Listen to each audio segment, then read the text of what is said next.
নমস্কার, কেমন আছো তোমরা সবাই? বাঙালি ঘরকন্যার আরও একটা নতুন ভিডিওতে তোমাদের সকলকে স্বাগত জানাই। চলো তাহলে তোমাদের সাথে নিয়েই আজকের ভিডিও শুরু করা যাক। দেখতে পেলে প্রথমেই তোমাদের দেখাচ্ছি কড়াতে চিকেনটা পুরো কষা চলছে। দিদি এত পরিমাণেই চিকেন কষে, মানে মশলার সাথে চিকেনটা পুরো লাল হয়ে যায়, সেইটারই প্রক্রিয়াটা ওদিকে চলছে। আর এদিকে আলুটা ভেজে রাখা হয়ে গেছে। আজকে হবে মোমোর ওই চাটনিটা দিদি আগে থেকেই করে রেখেছে। আমি যেহেতু 2-3টে পড়িয়ে গেছিলাম, তাই আমার যেতে অনেকটাই দেরি হয়ে গেছিলো। দিদি রান্নাবান্না অর্ধেক কমপ্লিট। এদিকে মোমোর পুরটাও রেডি হয়ে গেছে। মোমোর না, চিকেনের যে পিসগুলো থাকে, যে ওই ছিবড়ে টাইপের যে পিসগুলো থাকে, ওগুলো মিক্সিতে ভালো করে একটু ঘুরিয়ে নিলে, একবারে মিহি করে নয়, একটু ঘুরিয়ে নেওয়ার পর ওর মধ্যে রসুন কুচি, আদা কুচি, কাঁচা লঙ্কা, বাঁধাকপি সমস্ত কিছু দিয়ে দিদি পুরটাকে রেডি করে নিয়েছে। হ্যাঁ, ধনেপাতাও ছিল।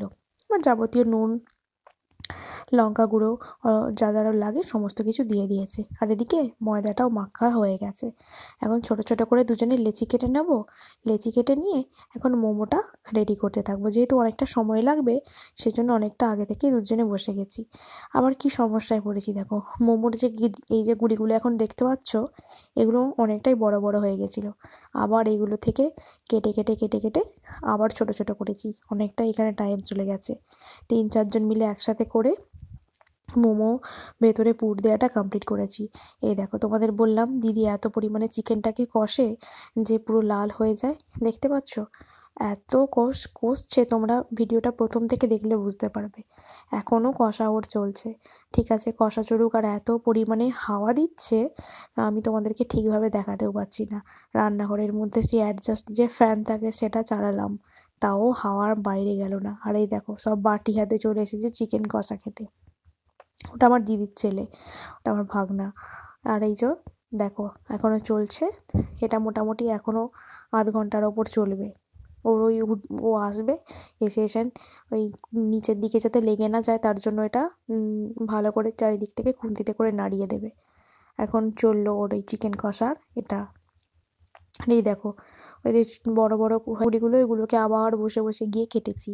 চলো বাকি ভিডিওটা তোমরা দেখো, আর তোমাদের সাথে গল্প করতে করতে আমরা আমাদের কাজগুলো এগিয়ে নিতে থাকি। দেখো, চিকেনটা হয়েই গেছে। দিদি আলুটা দিয়ে দিয়েছে।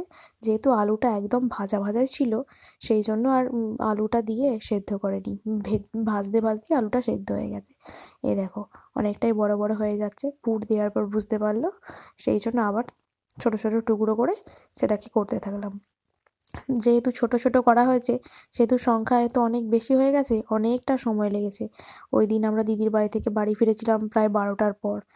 রাস্তা দিয়ে আসছি, যারা গার্ড দেয় বলছে, কিরে এত দেরি কেন, সব কোথায় ছিলি? এই যে বললাম, সব দেরি হয়ে গেছে আসতে।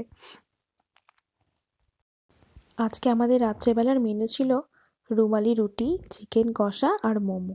রুমালি রুটিটা যদিও আমাদের আইটেমের মধ্যে ছিল না। আমার দিদির মেয়ের ইচ্ছে হয়েছে যে মেসো এলে মেসোকে বলবো রুমালি রুটি নিয়ে আসতে। মেসো মানে আমার হাজব্যান্ড।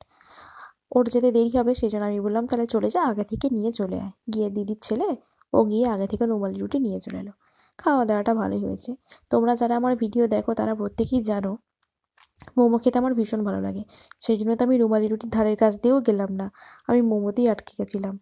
দেখো, দিদি এই যে ছোটো ছোটো করে পুর করে আমাকে দেখাচ্ছে কীভাবে করতে হয়। ওটাই আমি চেষ্টা করছি, যদিও সেভাবে পারিনি, কোনো রকমে আর কি হয়ে গেছে। আমাদের ওই যে তোমাদের প্রথমেই বললাম যে এত বড় বড় লেচি হয়ে গেছে, যার কারণে মোমোটার সংখ্যায় অনেক বেশি হয়ে গেছে পুরের থেকে। মাঝখানে দিদি একবার বাঁধাকপি কেটে পুরে মিশিয়েছে। তারপরেও শেষে যতটা ছিল, সেটা চিকেনের পরিমাণ কম আর বাঁধাকপির পরিমাণ বেশি হয়ে গেছিলো। সেটা ভেজ হয়ে গেছিলো পুরো। ওটা লাস্টের দিকে আর কোলানো যাচ্ছিলো না বলে, সেই জন্য বেশি পরিমাণে বাঁধাকপি কেটে দিয়ে দিয়েছে। আর দিদির পাশের বাড়ির একজনের মোমো, মানে তাকে মোমো খাওয়ানোর জন্য ওই ফার্স্ট এড যেগুলো করা হচ্ছে, ওগুলো ওকে দিয়ে দেওয়া হবে। এখানে কটা আগে করা হয়ে যাক, তারপরে গিয়ে স্টিমে বসিয়ে দেওয়া হবে। চলো বেশি কথা না বলে আমিও একটু হাতে হাতে কাজটা তাড়াতাড়ি করে এগিয়ে নিই। তোমরা তো জানো, এই কিছুদিন আগে জগদ্ধাত্রী পুজো গেল। জগদ্ধাত্রী পুজোর সময় আমার দাদা আর এই যে দিদি, বড়দি আর বড়দির ভাই, আমার এক দাদা, দুজনে মোমোর দোকান দিয়েছিল। বেশ 2 দিন ভালোই মোমো খেয়েছি। কিন্তু দোকান দিয়েছিল এতটাই পরিমাণে খাটতে হয়, খাটুনি বেশি, ওরা আর পারেনি, 2 দিন করেই বন্ধ করে দিয়েছিল। দেখো যে কোনো কাজ করতে গেলে একা একা তো সম্ভব নয়। যারা ধরো যে কোনো পুজোতে বা কোনো মেলাতে যারা দোকান দেয় তাদের নিশ্চয়ই লোক থাকে, হেল্পার থাকে, সেটা না থাকলে খুবই সমস্যা। সেই জন্য 2 দিন দিয়েই ওদের হয়ে গেছে, আর তৃতীয় দিন আর দোকান দিতেও পারেনি। কত করবে এভাবে বেলা পুর করা।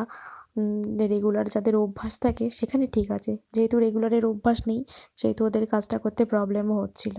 আর এই দেখো ওইখানে কয়েকটা করে রাখা হয়েছে, আর আমি এই যে দেখতে পাচ্ছ ভিডিও তুলেছি। আর এই দেখো বাঁধাকপির পরিমাণটা দেখো, প্রথম দিকের ভিডিওতে পুরটা কীরকম আর শেষের দিকের পুরটা কীরকম গিয়ে দাঁড়াচ্ছে সেটা দেখবে। এই দেখো ছোট ছোট করে গুলিগুলোকে কেটে আমি আবার অন্য জায়গায় রেখেছি। আর এইদিকে সবাই আমরা বসে গেছি একসাথে মোমোটা রেডি করার জন্য, যেহেতু অনেকটাই রাত হয়ে গেছিলো, একা হাতে করতে সমস্যা হবে, সেই জন্য আমার দিদির ছেলে মেয়ে দুজনেই বসে গেছি, যে যেমনভাবে পারছে কোনো রকমে করে নিচ্ছে। আর এই যে তোমাদের সাথে একটা শেয়ার করলাম কীভাবে কি মোড়াটা দিচ্ছে, ওই দিয়েই আর কি হবে, আমরা তো আর ঠিকঠাক করে দিতে পারি না। দেখো আমার হাজব্যান্ড চলে এসেছিলো, ও তখন বেলে দিচ্ছে আর আমরা 3-4 জন মিলে একসাথে পুরটা করে নিচ্ছি, নিয়ে সব একে একে বসিয়ে দেবো।